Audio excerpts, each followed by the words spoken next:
Good morning my dear student. आज की इस क्लास में हम लोग बेटा क्लास 10th के एक मोस्ट इम्पॉर्टेंट पेपर को डिस्कस करेंगे, जो कि पेपर इस साल आपके बोर्ड एग्जाम में देखने को मिलेगा। अगर आप इस क्वेश्चन को पेपर को सही से सॉल्व कर रहे हैं तो बेटा आपके पेपर में अगर आपको कुछ भी नहीं आता तो भी आपके आराम से 70 में 50 से 60 नंबर के बीच में आ सकते हैं बेटा। 70 में 50 से 60 नंबर आराम से आ जाएंगे। बस इसको ध्यान से देखते रहना है और इसको बार बार रिवाइज करना है। पहला क्वेश्चन कह रहा है बेटा, दी गई संख्याओं में अभाज्य संख्या होगी। दी गई संख्याओं में अभाज्य संख्या क्या होगी? देखिए, अभाज्य संख्या क्या होती है बेटा? अभाज्य संख्या एक ऐसी संख्या जो सिर्फ अपने आप से भाग दिया जा सके और किसी से ना कटे। 10 की बात करें तो ये कट रहा है बेटा, 2 से कट रहा है, 5 से कट रहा है, यानी कि अभाज्य नहीं है। 12 की बात करें तो 12 कट रहा है, 2 से कट रहा है, 3 से कट रहा है, 4 से कट रहा है, 6 से कट रहा है, तो ये भी अभाज्य नहीं है। अभाज्य केवल वो संख्या होती है जो केवल स्वयं से भाज्य होती है, यानी कि स्वयं से ही काटा जा सकता है।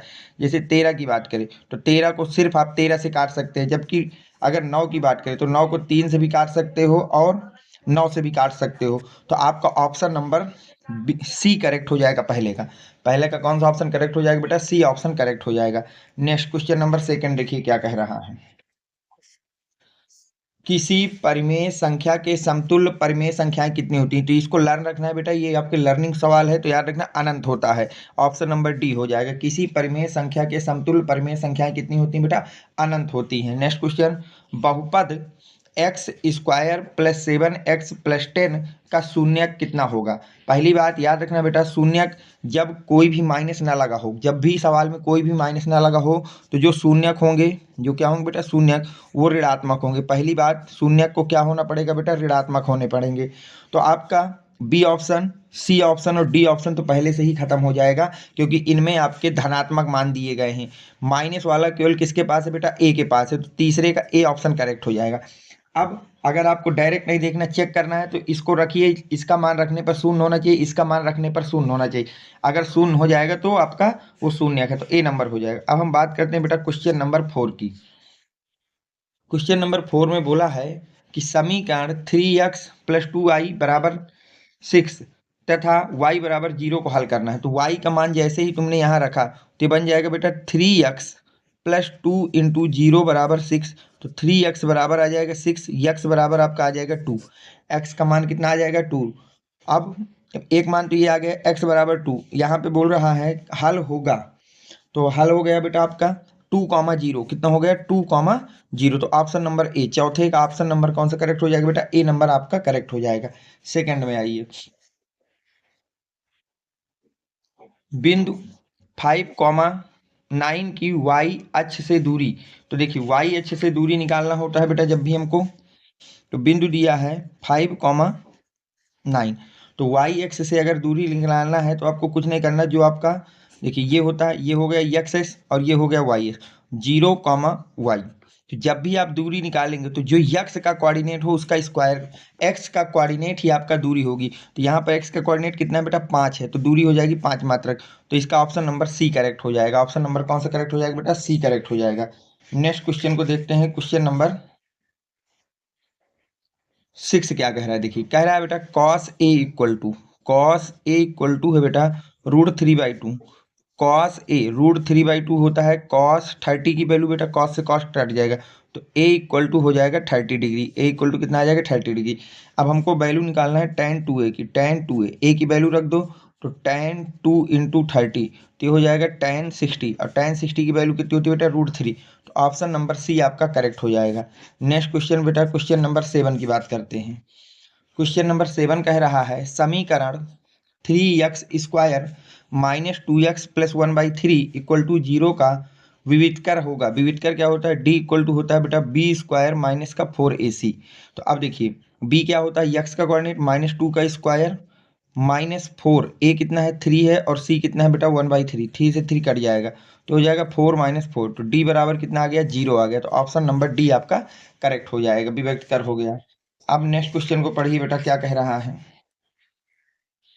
संख्याएं हैं बेटा 1 से लेकर के 1000 तक। 1 से लेकर के कहाँ तक बेटा? 1000 तक के 7 के गुणज की प्रायिकता बताना है कि 7 के कितने गुणज होंगे, ये आपको बताना है। 7 के गुणज, तो ध्यान से देखिए बेटा, 7 के गुणज कौन कौन से हो जाएंगे? एक तो हो जाएगा 7, 14, 21, इसको थोड़ा देखना पड़ेगा, यहाँ 1000 है कि 100 है। 1 मिनट रुक लेना, मैं चेक कर लूँ। देखिए इसको थोड़ा सुधार लीजिए, 1000 नहीं बेटा, ये 100 है। तो देखिए 7 14 21, ठीक है, 24 28 35 42 49 56 63 69, नहीं 70, 70 के बाद 77 84, 84 के बाद हो जाएगा बेटा 91, 91 के बाद हो जाएगा आपके पास बेटा 98। ये आपकी संख्याएं होंगी जो कि डिवाइड होंगी किससे बेटा, 7 से। 7 से तो टोटल कितनी संख्याएं डिवाइड हो रही हैं बेटा, 3 3 6 3 9 3 चौको 12 13 14 15, कितनी हो रही हैं, 15 हो रही हैं। एक बार चेक कर लें, कोई संख्या दोबारा रही।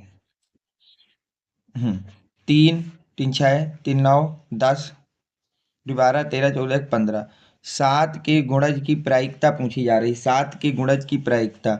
यहाँ पर कोई ऐसी संख्या है क्या जो एक्स्ट्रा कट रही हो, क्योंकि 14 संख्याएं होती हैं बेटा, 21 27 28 57 35 57 22 49 56 63 70 77। तो 3 3 6 3 9 10 15।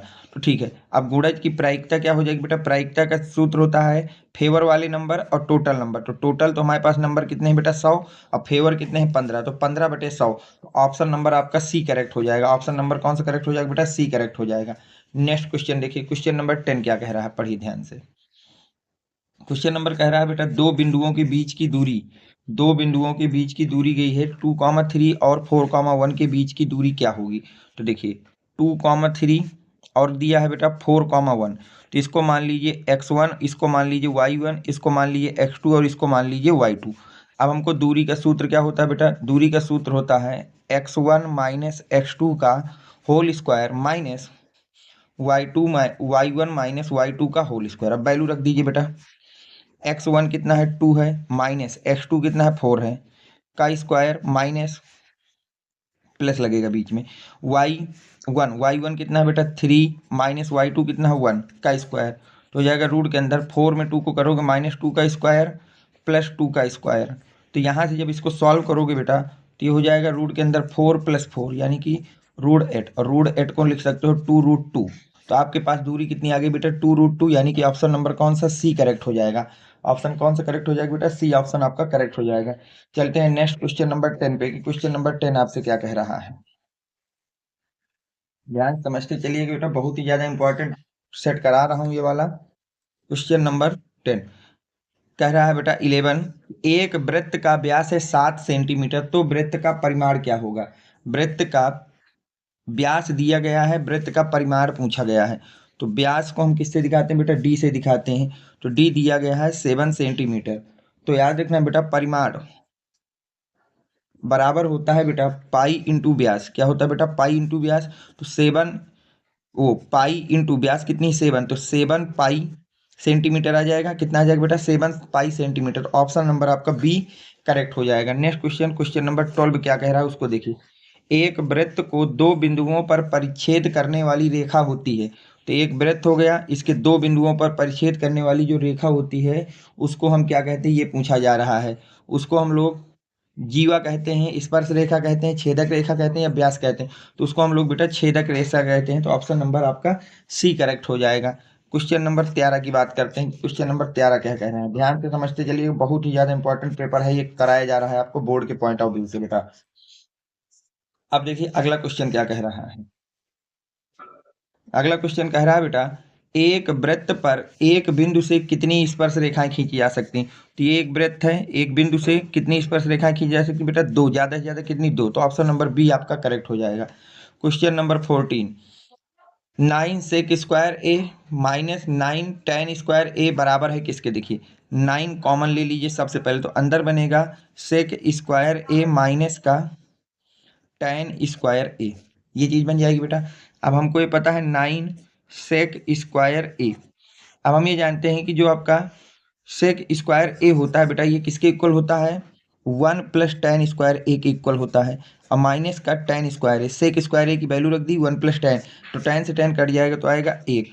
तो 9 आ जाएगा आंसर। ऑप्शन नंबर बी आपका करेक्ट हो जाएगा। कौन सा ऑप्शन करेक्ट हो जाएगा बेटा, बी ऑप्शन आपका करेक्ट हो जाएगा। नेक्स्ट क्वेश्चन देखते हैं क्या कह रहा है बेटा।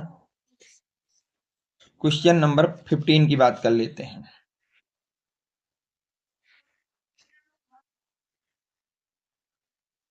एक संख्या तथा उसके व्युत्क्रम का योग है 10/3, तो संख्या क्या होगी? तो मान लीजिए संख्या है यक्स और उसका व्युत्क्रम हो जाएगा 1/x और दोनों का योग कह रहा है 10/3 है। कितना है बेटा? 10/3। तो इसको जब सॉल्व करोगे हो जाएगा x square plus 1/x equal to 10/3। तो अब संख्या देखिए क्या होगी, चेक कर लो रख के बेटा। जब 3 रखोगे तो 3 तक 9 1 10/3, तो संख्या आपकी आ गई यहाँ से 3। संख्या कौन सी आ गई बेटा? 3 आ गई। इसको चेक कर लेना, ऑप्शन नंबर ए आपका हो जाएगा। अब चलते हैं क्वेश्चन नंबर 16 पे। क्वेश्चन नंबर 16 क्या कह रहा है? किसी निश्चित घटना की प्रायिकता होती है, याद रखना बेटा ये भी लर्निंग का सवाल है। किसी भी निश्चित घटना की प्रायिकता 1 होती है। प्रायिकता कितनी होती है? 1। तो ऑप्शन नंबर बी आपका करेक्ट हो जाएगा। Next question number 17। दो घनों के आयतनों का अनुपात है 8:125, उनके वक्र पृष्ठों का अनुपात। तो मान लिया एक घन का आयतन है V1 और दूसरे घन का आयतन है V2, तो वो आपको दिया है 8:125। घन का आयतन क्या होता है बेटा? ए क्यूब। तो इसका मान लेते हैं बी क्यूब। इसके मान लेते हैं पहले घन की जो भुजा है वो ए है और दूसरे की है बी। तो 8/125, तो इसको ए बाई बी का होल क्यूब इक्वल टू लिखा जा सकता है 2/5 का होल क्यूब। क्यूब से क्यूब कट जाएगा, तो ए बटे बी का अनुपात आ गया बेटा 2:5। कितना आ गया? 2:5। अब देखिए आपसे क्या पूछा? वक्र पृष्ठों का अनुपात। तो ध्यान से देखिए बेटा, वक्र पृष्ठों का अगर हम अनुपात निकालें तो क्या होगा?